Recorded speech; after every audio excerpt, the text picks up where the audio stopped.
Helicoprion arriving to ARK, server transfers making way to Ragnarok, and the big issue surrounding cross-platform mods. You're right, kids, it's Raasclark, and welcome to your regular ARK community news. Before we begin, don't forget to hit that like button, subscribe, share around, and let's get into it. Because, dude, I am so happy to see this announced as the next ARK Editions creature that's coming officially to base game vanilla ARK. The Helicoprion is a creature we've used time and time again, both in ARK Survival Evolved and in its modded version on ARK Survival Ascended, and it's a lot of fun to use with a really interesting taming mechanic with you having to feed it a crafted item and then ride the thing like Seabiscuit, think like an Equus with it bucking you off if you fail the taming prompts. In the sea, it's an absolute monster when ridden, having a stun effect, think like a Baryonyx. But most definitely, its biggest, best feature is the ability to pop any pre-crafted items, saddles, armor, or weapons into a Helicoprion and then have a successful chance of turning that pre-crafted item into a blueprint, depending on the Helicoprion's level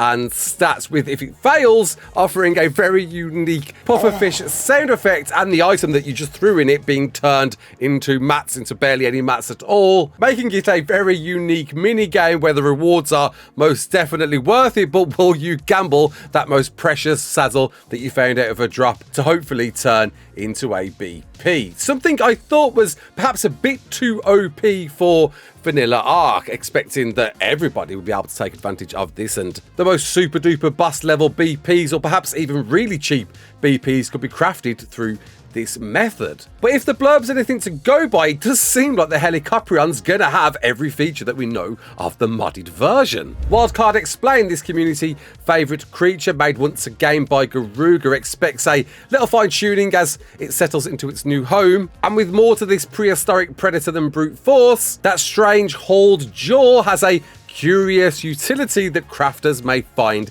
indispensable. Those couple of words there, crafters may find indispensable, firmly pointing the finger at the fact you'll be able to make blueprints with this once again. Though they do say expect a little fine tuning when you consider the tinkering desk, which essentially does something similar to this ability to gamble 3 BPs for 1 brand new BP, and this now kind of overriding that, there's going to possibly be some balance in how well a success rate that this one offers. Nevertheless, I'm very excited to check this out. The most entertaining creature in ARK by far. Is perhaps one of the most hilarious sound effects you'll ever hear in ARK, and hopefully they do keep that in when it comes to official, and releasing on August the 20th, so not too far away. Adding to the Archelon, Dinosuchus, Scyphactinus and Dinotherium, it's a wonder what the next creature will officially come to ARK after this, considering that we've heard most of the ARK Editions creatures made by Garuga will be ported over, with the Concavinator and the Cryolophosaurus especially being ones I expected to come next. In fact, I thought it was going to be the Cryolophosaurus. The Helicoprion wasn't a creature I had on my bingo card owed to this saddle BP mechanic. And a real wonder if the rumours are true, we will see the Acrocanthosaurus at some point in the future. And with that August release date, a lot of people are asking, is this going to tie in with the ARK Ascended release of Valguero? I wouldn't place my bets on it, to be honest. I get a feeling, although it's still dated to drop in August, I would expect a pushback to maybe September. I feel like that's probably the prime date month to release it, with of course a few months after that awaiting Lost Colony in December, though with Nakatus at the helm revitalizing, rejuvenating what this ARK Ascended version of a well-received map in ASE may look like, and considering Ragnarok feels fairly recent, I'd place my bets in September with one man behind the wheel, with probably wildcard support. So I hope you've got your bags packed and ready, because transfers are opening super soon on official. I know a lot of you have been asking for it for a hot minute. It's coming coming soon. So now you can import all your creatures from all the other maps and all of the tech, loot, and insane stuff you've attained from other maps to bring over to your official Ragnarok servers. 15th of August is the date of transfer opening, allowing players to move items, creatures, and characters onto the map without restriction. So in Wildcard's words, please pack your dodos in nicely tight bubble wrap. PlayStation players, I know you're eager to await when the hell are you going to get a mod increase limit. Apparently the mod storage upgrade is currently in certification with PlayStation, so expect this to hopefully happen next week. Wildcards are explaining the testing process is taking a little longer than usual, but once cleared certification, they're aiming to drop it next week. And on the subject of mods, a big issue has been raised to me from quite a few people that I feel that perhaps needs a bit more exposure. See, it's no secret, whilst there's a wealth of welcomed cross-play mods across the boards to PC, Xbox and PlayStation now, there seems to be an ever-growing heightened experience with corrupted mods and, of course, players firmly pointing the fingers at the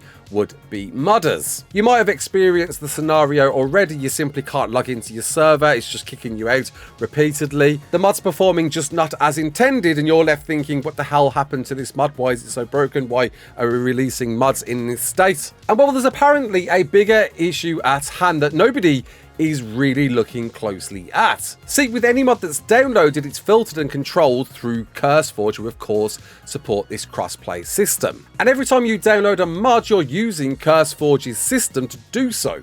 The problem is, in downloading any mod, specifically multiple at once when you join a server, you can run into a bunch of issues, and along the way whilst you're downloading said mod, something can happen, interfere with that to make that mod corrupt, and you just simply don't know what the hell was up. Songbird Gaming provided an extensive understanding of what's going on behind the scenes here and what the problem is and how to resolve it, and specifically what to do to raise awareness to this ever-growing issue. I'd really encourage you to go and watch it, called Broken Mods Fixed Podcast ARK Survival Ascended. But the summary and large takeaway from this video is to make sure that CurseForge are aware of these issues. If you're sat blindly pointing a finger at mods, they're never going to know what to fix and never going to know it's a bigger issue than it seems to be. And the only way to do so when you're encountering these issues is by logging a ticket with CurseForge. Hopefully you get the drill with logging tickets by now. The more tickets that are logged, the more it's going to flag their end, the more they're going to realize there's an issue for